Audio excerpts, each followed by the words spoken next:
Hello बच्चों, let's read this question. So the question says read the following extracts or sources carefully and answer the following questions. यहाँ पे हमें एक source given है, हमें उसे पढ़ करके जो given questions है उनको answer करना है. Source read करते हैं.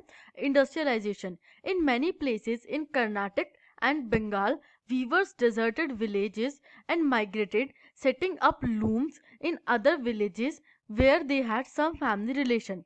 Elsewhere, weavers, along with the village traders, revolted, opposing the company and its officials. Over many times, weavers began refusing loans, closing down their workshop, and taking to agricultural labor. By the turn of the 19th century, cotton weavers faced a new set of problems.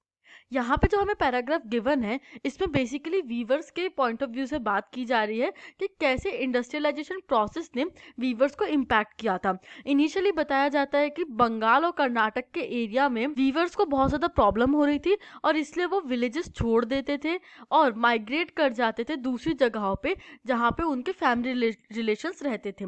कई जगहों पे viewers ने local traders के साथ मिलकर के revolt किया था कंपनी और उसके ऑफिशियल्स के अगेंस्ट, और कई जगहों पर वो लोन्स को रिफ्यूज़ करने लगते हैं, अपनी वर्कशॉप्स को बंद कर देते हैं और एग्रीकल्चरल प्रैक्टिसेस को अडॉप्ट करने लगते हैं लाइक एग्रीकल्चरल लेबरर. और 19th सेंचुरी की स्टार्ट तक के एक new set of problems face करनी पड़ती हैं वीवर्स को इंडिया में. Let's see the question. So the question is analyse the circumstances that forced the weavers to desert villages, oppose company officials, closing workshop and taking to agricultural labours. अब हमने जो भी problems read करी इस paragraph में, हमें ये circumstances analyse करना है कि इन प्रॉब्लम्स को क्यों फेस करना पड़ रहा था वीवर्स को. Let's see the key concept. Key concept is Indian textile trade network after entry of East India company. अब जो इंडिया है, इंडिया का एक बहुत fine textile trade network flourish कर रहा था इंटरनेशनल मार्केट में before the entry of East India company. But East India company की एंट्री से, या बेसिकली हम कह सकते हैं कि यूरोपियंस की एंट्री से, जो ये नेटवर्क था उसे यूरोपियंस ने टेक ओवर कर लिया. और उसके बाद slowly and gradually east India company एक एडमिनिस्ट्रेटिव पावर गेन कर लेती है इंडिया में, जिसका हम इम्पैक्ट देखते हैं कि इंडियन टेक्सटाइल ट्रेड नेटवर्क पूरी तरीके से कोलैप्स कर जाता है और इंडियन टेक्सटाइल ट्रेड में भी डाउनफॉल दिखता है. आंसर देखते हैं. East India company appointed gomastas, a paid servant to supervise weavers, collect supplies and examine the quality of cloth. जो ईस्ट इंडिया कंपनी होती है वो एडमिनिस्ट्रेटिव पावर गेन करती है इंडिया में और अपना पेड सर्वेंट अपॉइंट कर देती है नेम्ड गोमस्ता. उनका मेन काम होता है वीवर्स को सुपरवाइज करना, जो भी सप्लाईज है वो कलेक्ट करना और प्रोडक्ट की क्वालिटी को, क्लॉथ की क्वालिटी को एग्जामिन करना.